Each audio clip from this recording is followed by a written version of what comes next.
गिबियावनो खुलुमनाय आरो सिबिनायखौ दुलाराय बाथौ गौथुमनि जानानै बर'नि निउस पर्टेल नायगिरि नोंथांमोननिसिम बयनिसिमबो खुलुमनायखौ जासिहरग्रोदों। दिनै उदालगुरि बियाब दुलाराय बाथौ गौथुमनि जाखिनि रुफाथि मायथाइ फोरबो फालिनायनि बे नैथि सानाव जर'खा सावरायमेलाव बाहागो लाफैनो मोननानै गोजोननाय मोन्दों।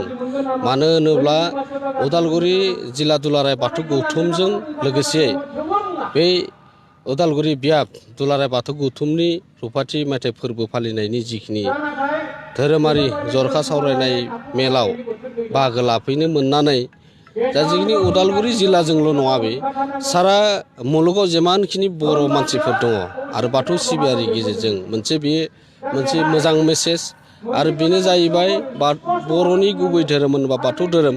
बे बाथौ धोरोमनि गेजेरजों बर' समाजखौ बा बर' हारिखौ खौसे खालामनो हानाय दिनै बै उदालगुरि बियाब दुलाराय बाथौ गौथुमनि जिखिनि धोरोमारि सावराय मेलनि गेजेरजों मोनसे बे मोजां मेसेज। आरो मानो होनोब्ला बेवहाय गासैबो गामि आफादनिफ्राय लानानै दिनै दौरि आसारि बिथांमोनाबो बे हाबाफारियाव बाहागो लाफैदों आरो बे बाहागो लाफैनानै बिथांमोना बै सानथामनि हाबाफारिजों जिल्लानि जिखिनि सावरायनो गोनां, जिल्ला लेभेलाव जिखिनि सावरायनो गोनां आरो बियाब लेभेलाव जिखिनि सावरायनो गोनां बेखौ सावरायनाय जादों। आरो बेनो जोंनि बर'नि गुदि धोरोमनि सायाव, बाथौ धोरोमनि सायाव रायजो राजानो मोनसे मोजां मेसेज होनो हानाय।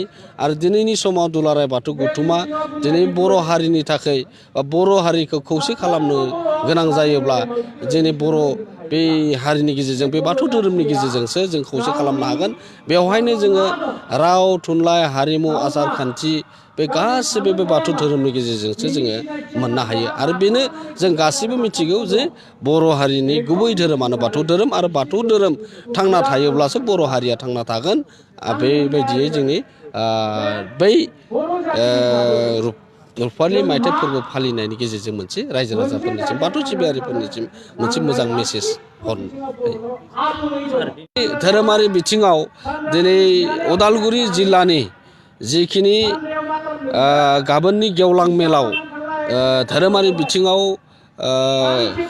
खामानि मावनो थाखाय रायजो राजा जिखिनि जिल्लानि सिङाव बियाबजों लाफानानै गामियारि ओनसोलफोर दङ, साखाथियाव थानाय रायजो राजा नोंथांमोन दङ, धोरोमनि सावराय मेलाव बाहागो लानांगोन। आरो धोरोमनि जिखिनि सावराय मेलाव बाहागो लायोब्लासो जोङो दिनै न'खर दानायजों लोगोसे समाज फोसाबनायजों लोगोसे जोंनि मोनसे मिथिसार जानो हायो। आरो बेखौनो दिनै उदालगुरि जिल्लानि गाबोननि जानो गोनां बे गेवलां मेलाव रायजो राजाफोरा दसे समनि थाखाय समखौ गारनानै गाबोननि गेवलां मेलाव बाहागो लाफैनो थाखाय दुलाराय बाथौ गौथुमनि जानानै खावलायहरनाय जादों रायजो राजा नोंथांमोनसिम।